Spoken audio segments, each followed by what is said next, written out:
Walpole Film Festival started in 2003 as one of the first high school film festivals in the country. The program has been recognized nationally as a model for creativity and collaboration in the classroom. Students in the program are required to follow each step in modern independent digital filmmaking. This includes screenwriting, acting, art direction, shooting on digital cameras, editing on professional software, and composing original music. The festival culminates each year with a red carpet ceremony that celebrates the achievements of each crew. To learn more about this year's Walpole Film Festival and how to become a sponsor, please visit our website, walpolefilmfestival.com. Thank you and enjoy the movie.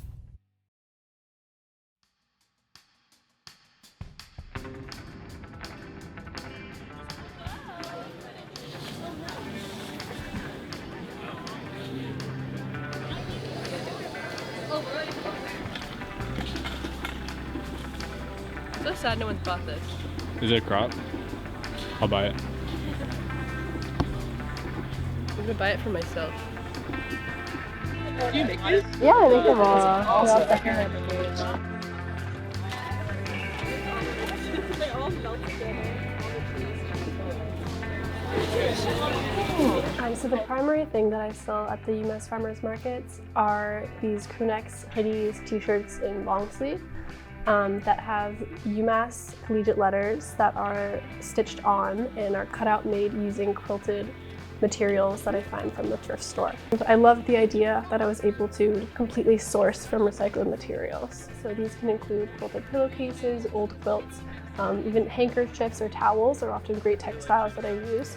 And I cut out the letters myself and stitch them on with my sewing machine. And the product is just these really beautiful, one-of-a-kind unique pieces that have the words UMass written over them. And I find that the students really love them.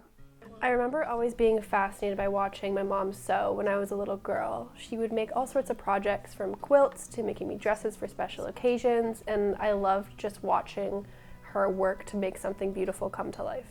My mom and I both had lots of free time when we were home from school during the spring of 2020, and I decided that there was no better time for me to try to learn how to sew myself. Afterwards, I started small and really just fell in love with the process of making clothes. The process of learning how to sew clothes from scratch has taught me a lot about patience. It can take me anywhere from 30 minutes to up to 16 hours on any particular sewing project. When I'm looking for materials to use for my sewing, I make it my highest priority to try to use recycled, secondhand, or thrifted textiles.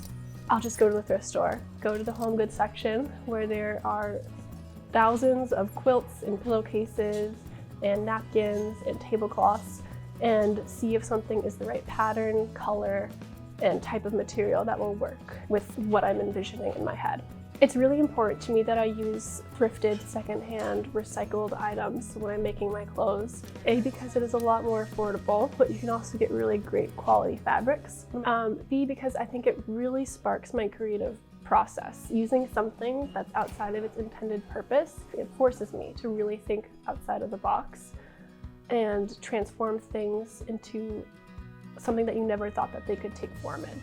Some examples of some clothing pieces that I've made out of unconventional materials include making pants out of tablecloths, making a shirt out of napkins, and even making a skirt out of old curtains.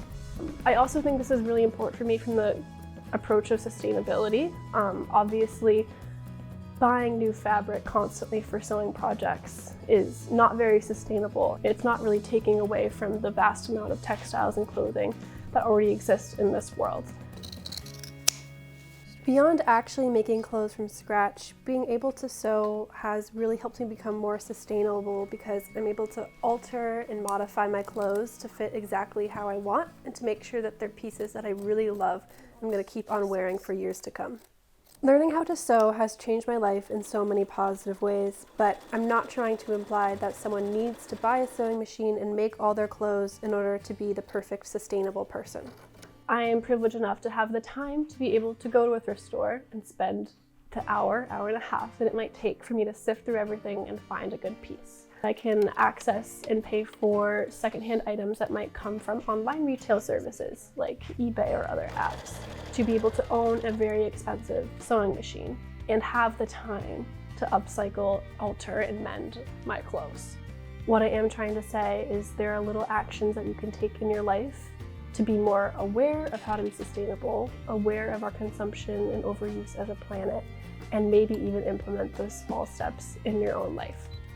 Even learning how to sew by hand and implementing and learning how to mend your own clothes, to hem your pants to fit you, to sew up holes, goes a long way in terms of sustainability and taking care of and loving your clothes. Thinking really hard about the longevity of a piece and how it will fit in your closet to make sure that you'll get the most use and wear out of it.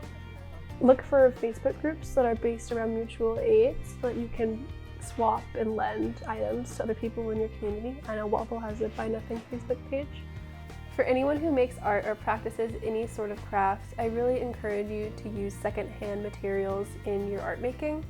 There are so many materials out there that are just waiting to be transformed into something new, and using unconventional materials has really sparked my creative process.